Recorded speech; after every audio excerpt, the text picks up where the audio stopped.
The Samsung Galaxy Fold, it's finally on our hands and this device is actually magnificent.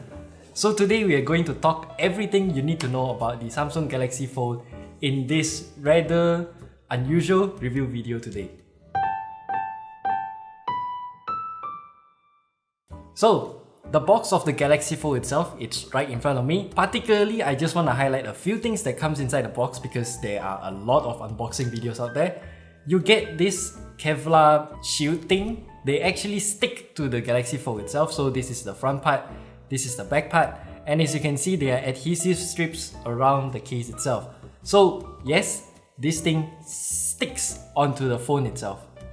Can I even call it a phone actually? I'm not too sure. So other than the Kevlar shield itself, you also get the Galaxy Buds that is included in the box itself.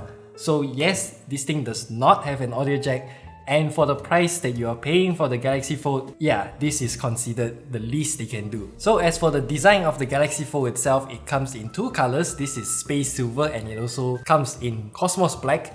And the Galaxy Fold here is actually pretty thin for a form factor like this, because if you think of it in a way, it's actually a phone that is broken into two parts. So you have one half of it which is just slightly thinner than a usual phone. So when you combine together, it's slightly thicker than two phones.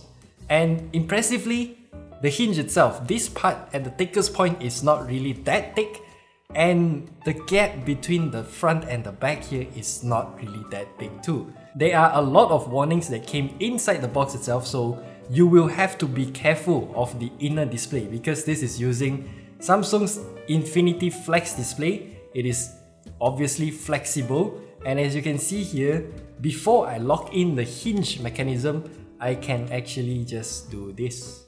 It's smooth, frictionless, and it feels fantastic. So when it closes, it uses magnets to hold both parts together, and it's really strong magnet, so you can't really split it easily. You have to use two fingers from two hands to split it apart, and then to lock it, you have to do this.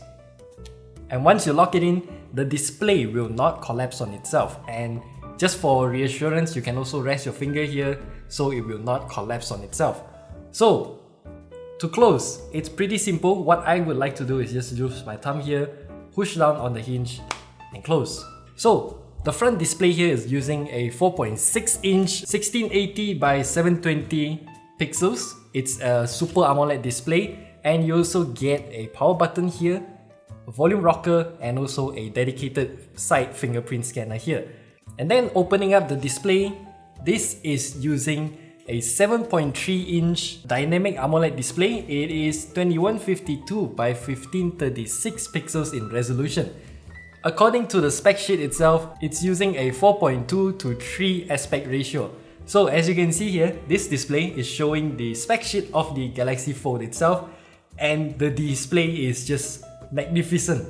And then you can do this. Then when you go to the home screen itself, does this remind you of something? So the Galaxy Fold that we have here is considered version 2 of the first generation of foldable devices from Samsung, and they have done a few improvements. So the first one here is the anti-dust covers on the hinge itself at the top and the bottom, so they are considered end caps now.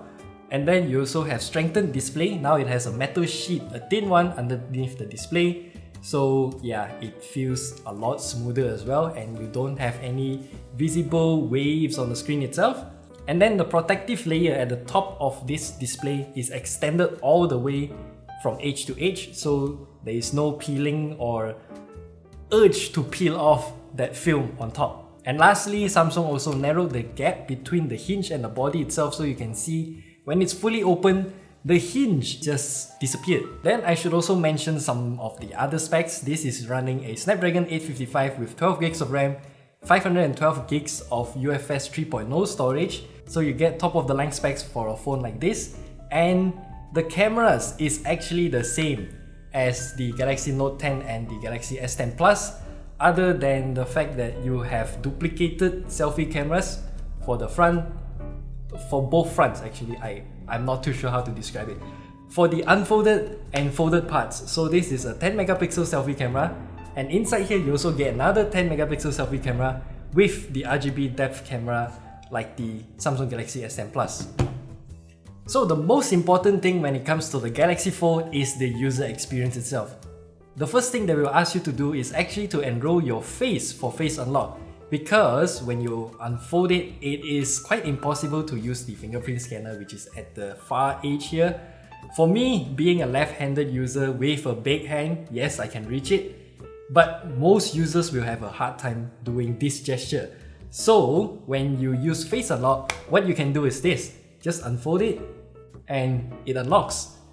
So with such a big display when it's unfolded, you do get a lot of Galaxy Fold specific features. So for example here, when you swipe from the right edge, you get this. So this type of shortcuts here, you can actually expand it to display all of your apps.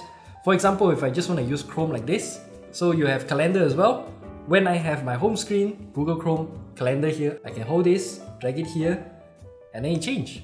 This is really convenient and made specifically to take advantage of these humongous display here. And then I also want to talk about the app continuity. So most of the apps will work if you just open it in a folded state. For example, let me just go to Twitter for example, and when you unfold it, it will go to this tablet view straight away. But the reverse is not applicable, because when you close it, it will just go to sleep mode. So you have to explicitly enable app continuity from unfolded to folded mode. So I have done it for Google Maps. So for example, if I have Google Maps open here, and as you can see, most of us would like to view the map in a very big screen, and then when you start driving, just fold it, and then it turns into this smaller display, which is much better when you are driving. Then comes the battery of the Samsung Galaxy Fold. It is actually split into two parts. It totals up to 4380 milliamp hours of battery, and yes, it can last you throughout the day without any issue. This is a device that is out of this world, literally out of this world, because the first ever Android smartphone with a foldable display, the first one ever that is having a dedicated software made revolving around these two screens, and it works very well. It's just too surprising that Samsung actually released this year, and we have it on our hands. Watching movies on this thing, it has stereo front-facing speakers. Not really front-facing, you have one at the bottom and one at the top here. So yeah, you can watch YouTube videos like this and the speakers will fire to both sides. It's loud, it's clear, but obviously it's not going to be the best audio experience. That is why you have the Galaxy Buds. The Galaxy Fold also comes with NFC, Samsung Pay, wireless power share on the back part. I don't know how they implemented everything in, but it's just impressive to see that they literally took the Note 10 and the S10 Plus series here and just mix and match everything, change up the entire form factor to something like this. It's impressive. To address some concerns, even I had this concern. The crease is actually not really that apparent at all. You have to really look at it at certain reflections to actually make out the crease. Like for example, I have a light there that shines directly onto the display and into my eyes. Then yes, I can see the crease. I can also feel the crease even though it's not really that apparent. And for example, if I'm playing Mario Kart Tour, that game requires a lot of swiping from left to right. Yes, I can feel the crease, but it is in no way, shape or form hinders my performance in the game itself. So yes, the crease is there, but it's not apparent. And you can do some funky views, I guess. Since the camera is at this side, you can just hold one side and then you start to pan the other side and the camera view just change. So these are a few things that it's kind of difficult to wrap your head around. And overall, I feel like the Samsung Galaxy Fold for the price of 8,388 ringgit, it's a really high price to pay. It is an experience that surprisingly money can buy if you can find the stock. And I would say that you will have to try the device before making any judgment, because I was skeptical of it at first, but when I started using this thing, I instantly fell in love with it. So that's pretty much all about the Galaxy Fold that we have to tell you.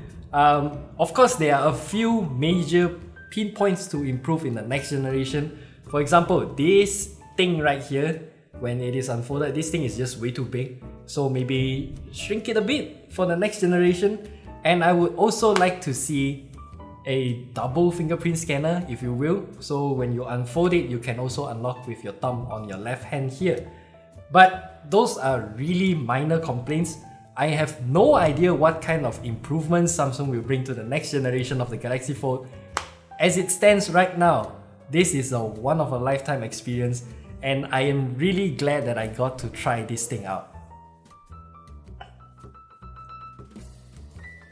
So that is all we have to say about the Galaxy Fold. If you want to know more about the performance of the Galaxy Fold, you can check out our reviews on both the Galaxy S10 Plus and also the Galaxy Note 10, which is at the top right corner there, because the performance isn't really that much of a difference anyway. And I hope you like this video. We will see you in the next one.